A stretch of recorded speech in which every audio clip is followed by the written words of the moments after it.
All right, আপনি সঠিক thumbnail দেখে ভিডিওটিতে ক্লিক করছেন।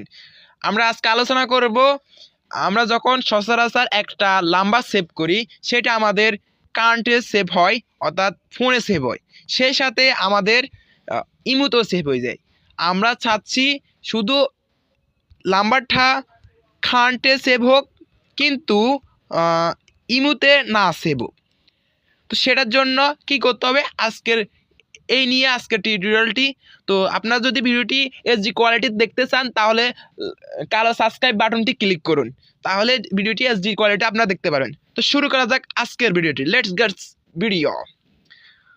তো প্রথমে আপনারা আপনাদের ইমোটি ওপেন করবেন। আমি আমার ইমোটি ওপেন করতে আসি। ইমো ওপেন করার পর আপনাদের সামনে এরকম একটা ইন্টারফেস শো হবে। তো এখানে সচরাচর আমরা ইমো ওপেন করলে এরকম দেখতে পাই। তো এখানে ক্লিক করার পর আপনাদের বাম পাশে স্ক্রিনে কোনায় বাম পাশে আপনাদের ইমো লোগো দেখতে পারবেন, বা ইমোতে আপনারা যেই ফটোটা দিচ্ছেন ওইটা দেখতে পারবেন। তো আপনারা সেখানে ক্লিক করবেন। আমি সেখানে ক্লিক করার পর সেখানে ক্লিক করছেন। ক্লিক করার পর আপনারা এখানে দ্বিতীয় নাম্বারে দেখতে পাচ্ছেন যে সেটিং অ্যান্ড প্রাইভেসি। এখানে আপনারা সেটিং অ্যান্ড প্রাইভেসিতে ক্লিক করবেন। আমি ক্লিক করলাম সেটিং অ্যান্ড প্রাইভেসিতে। তারপরে আপনারা একটু নিচের দিকে ইনস্টল করবেন। আমি নিচের দিকে একটু ইনস্টল করবেন এভাবে। এখানে ইনস্টল করার পর আপনারা এখানে দেখবেন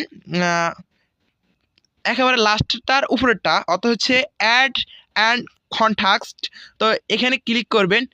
আশা করি আপনারা বুঝতে পারছেন। অ্যাড অ্যান্ড কন্ট্যাক্টসে ক্লিক করবেন। এখানে আপনারা দেখতে পাচ্ছেন যে add automatically, don't add automatically, এই দুটো অপশন। আপনারা এখানে যদি অটোমেটিক্যালি আপনার নাম্বারগুলো ইমোতে অ্যাড হয়ে যাক সেটার জন্য আপনারা তাহলে অ্যাড অটোমেটিক্যালিতে ক্লিক করবেন। আর যদি আপনি চান অটোমেটিক্যালি অ্যাড করবেন না, তাহলে আপনি ডোন্ট অটোমেটিক্যালিতে ক্লিক করবেন।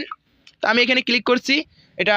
আর আমি যখন একটা নাম্বার আমার মোবাইলে সেভ করব, এটা শুধু মোবাইলে থেকে যাবে, কিন্তু ইমোতে সেভ হবে না। তো আমি যদি আপনি চান না আমি এটা করব না, আমি আমার নাম্বারটা শুধু অটো অ্যাড হয়ে যাবে, আমি নাম্বারটা কারেন্টে সেভ করব, অটো অ্যাড হয়ে যাবো, তাহলে এটা ক্লিক করবেন। তো আমি এটা ক্লিক রাখছি। আর যদি আপনার চান যে আমি নাম্বারটা শুধু আমার ফোনে সেভ রাখবো কিন্তু আমি ইমোতে না সেভ হয়, সেটার জন্য আপনারা ডোন্ট অ্যাড অটোমেটিক্যালি এটাতে ক্লিক করবেন।